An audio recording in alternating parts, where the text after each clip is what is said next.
guys, welcome to video number 14. Now we're going to be diving in this video into the technical analysis area and going into a little bit more detail about what exactly technical analysis is, what sets it apart from the other two types of analysis, price action and fundamental. Now technical analysis, as I've already mentioned in video 12, technical analysis is based entirely around indicators.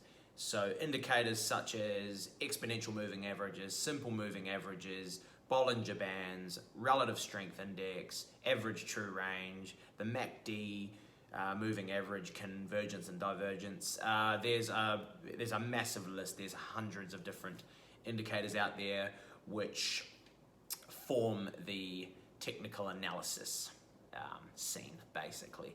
And you'll see if you've looked up Forex before and you've watched some guys trade, you'll see that certain traders use technical analysis a lot. They use a lot of different indicators and they'll have lines all over their charts and colorful bits and bobs, and underneath that chart they'll have other little charts and other squiggly lines and bloody histograms and all sorts of things going on their chart. Now that's definitely a way to trade for some people. It's not the most inaccurate way to trade if you know how to interpret what the indicators are telling you. And if you have the right indicators on the right settings put together, you can definitely have a little bit of an advantage once again if you know what you're looking at. Now for most people, indicators are just confusing. They put you into a head spin and make the whole situation, the whole screen, a lot more complicated than what it needs to be. Now, the one thing I personally don't like about indicators myself, and as I say, I'm not speaking for every trader because I do know of traders who do very well out of technical analysis. So I'm not going to say that this is the case for everyone, but for me, the one thing I don't like about technical analysis is the lagging aspect.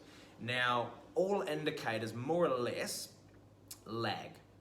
Lagging meaning that they're taking previous data and using that previous data to give you a result. Doesn't mean it's the most accurate result, but it's the result out of the last X amount of days. So for example, if you've got a 14 period simple moving average, for instance, which is one of the most ground basic common indicators out there, the simple moving average.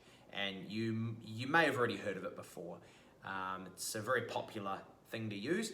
Not really a fan of it myself, but the idea behind it is you set it to a particular period. So for example, if you're on a 15-minute chart and you have a 14 period simple moving average, or SMA for short, your 14 period SMA is taking the data from the last 14 periods or last 14 bars, which in those cases, or in that case, is 15-minute bars. So the last 14 periods of 15 minutes, it's taking those last 14 candles and it's giving you the average of what the last 14 were. So if there was a movement between here and here, it would take that average and it would give you a result. Now, people can use several moving averages together. This is the most common way to use them. And say, for instance, if one crosses over another, they trade in a certain direction. And if it crosses under another, then they trade in a certain direction. Other people will have one moving average and say that if the candles close above or below, they will make a certain decision based on whether it closed above or below this SMA in question. So, but the thing that I don't like about the likes of a lot of these indicators is that it's essentially going where the chart's already going. So you're not really getting much of an edge just using one or two of these indicators, or even several of them in my own opinion. It's kind of like following a car, and then the car starts to indicate, and then 10 seconds later you turn to your friend and say, I think that car's going to turn. You already know the car's going to turn because it's already started indicating. That's kind of how these things work. When the chart decides to go up, a little bit later those indicators are going to follow, and then if you don't really know what you're looking at, you're going to go, oh my god, this indicator's telling me the chart's going up. Well, the chart's already started going up.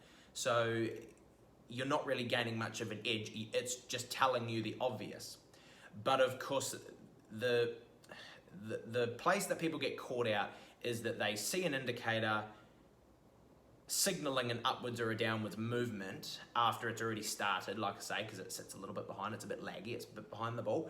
And so they go, oh my God, I'm going to trade this. For example, if the simple moving averages that you're using cross in a certain direction and they signal, hey, the chart's going to go up, and of course the chart's already started, it might be 2 or 3 bars into an upward movement by the time you actually get the signal from your indicator. So you go, okay, I'm gonna buy this, right?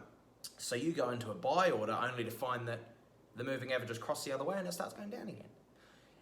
This happens quite a lot, and it's because you're focusing solely on what the indicators are telling you and you're not looking elsewhere. Now, indicators can be helpful in certain areas. Like I say, there are guys that use it and girls that use it, and they do very well out of it if they use them correctly. But you want to be looking at the bigger picture with technical analysis, not just blindly following the indicators on their own.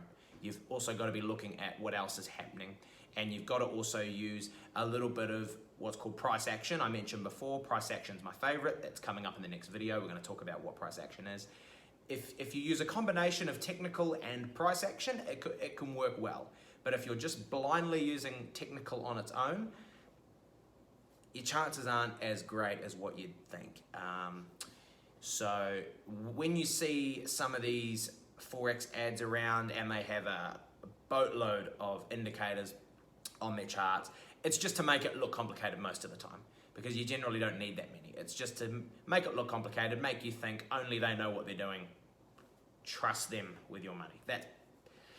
That's the way that it generally tends to work, in my opinion. So that's technical analysis in a nutshell. Not to scare you away from it, it is definitely worth looking into if you want to go in that direction.